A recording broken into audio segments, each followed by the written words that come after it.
Slovakiya Azərbaycanın Avropa İttifaqına daxil olan və ikitərəfli strateji tərəfdaşlığa dair əməkdaşlığı olan 9 ölkədən biridir. Slovakiya ilə əlaqələr Avropa İttifaqı kontekstində müstəqil və milli maraqlara əsaslanan siyasətin bariz nümunəsidir. 2024-cü ilin may ayında Slovakiyanın baş naziri Robert Ficco'nun ölkəmizə rəsmi səfəri çərçivəsində Bakıda imzalanmış strateji tərəfdaşlığın qurulması haqqında birgə bəyannamə münasibətləri yeni səviyyəyə qaldırdı. 2025-ci il 8 dekabr tarixində Prezident İlham Əliyevin Slovakiyaya ilk rəsmi səfəri iki ölkə arasında strateji əməkdaşlığın gücləndirilməsində və siyasi, iqtisadi, mədəni sahələrdə ikitərəfli münasibətlərin daha da genişləndirilməsində yeni bir səhifə açdı. 2026-cı il 14 iyul tarixində Slovakiya Prezidenti Peter Pellegrinin ölkəmizə rəsmi səfəri də iki ölkə arasında strateji əməkdaşlığın gücləndirilməsinə və siyasi, iqtisadi, mədəni sahələrdə ikitərəfli münasibətlərin daha da genişləndirilməsinə xidmət edir.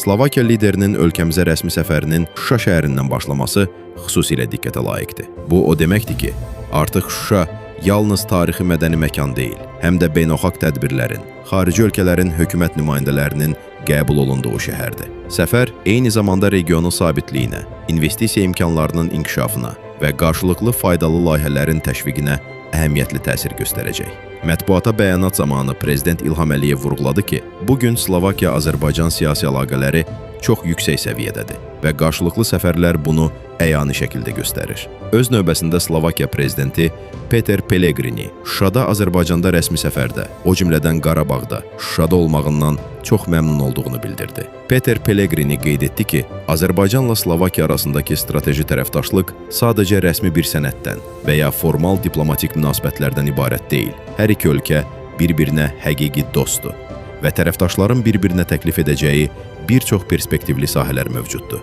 Slovakiya prezidentinin səfəri zamanı iqtisadi-ticari əlaqələr, energetika, hərbi texniki sahədə əməkdaşlıq və digər sahələr müzakirə mövzusu oldu. Slovakiyanın Qarabağın bərpasında fəal iştirakı isə xüsusi təqdirə layiqdir. Belə ki, Ağdam rayonunun Baş-Qərvənd kəndində Slovakiya şirkəti tərəfindən ağıllı kənd layihəsi icra edilir.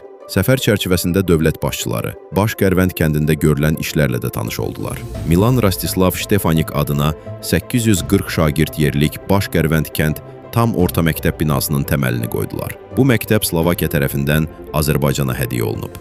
İşğaldan azad olunmuş ərazilərimizin bərpasında Slovakiyanın iştirakı əsl dostluq nümunəsidir. 15 iyul tarixində Bakıda qarşılıqlı iqtisadi əlaqələrimizin güclənməsinə böyük təkan verən Azərbaycan-Slovakiya Biznes Forumu keçirildi.